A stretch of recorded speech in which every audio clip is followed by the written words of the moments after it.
The Corporate Climate Accountability Act, aka SB 253, has been enacted. So picture this. It's 2026, your carbon accounting processes are in order, your emissions are measured, and you've just submitted your first climate disclosure to the state of California.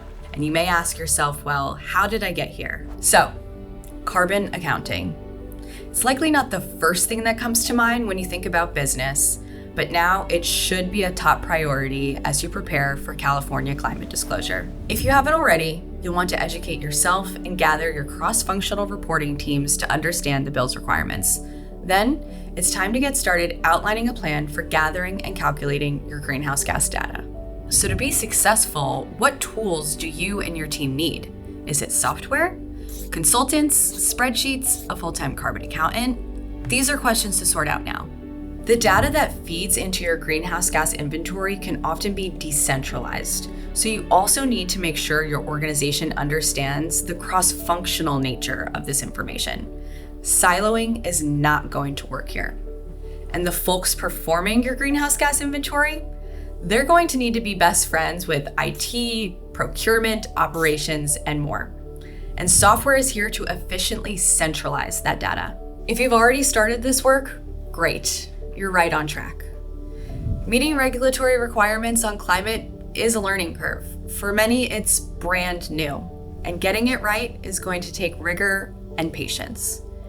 Treating your climate data like financial data is ultimately the best preparation for SB 253. And with SB 253 now enacted into law, it's estimated that about 5,400 companies doing business in California will disclose their emissions. Are you one of them? As you progress in your carbon accounting journey, you also need to prepare your key leaders and stakeholders for the reality that climate data is being treated as if it was financial data for the purpose of being relied upon by your investors. This means establishing internal controls and governance around your carbon accounting and reporting processes. Assurance is coming, and the process will be easier if you have your internal controls in order. In addition, you'll want to have ongoing confidence in your data.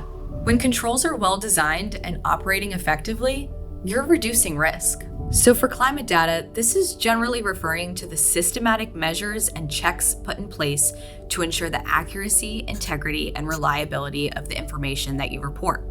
This is the same kind of scrutinized reporting finance departments perform, where more internal scrutiny equals less external risk. If you're a sustainability professional, then you're probably already familiar with the rigors of climate disclosure. But for the rest of the organization, it's also time to get them fully on board.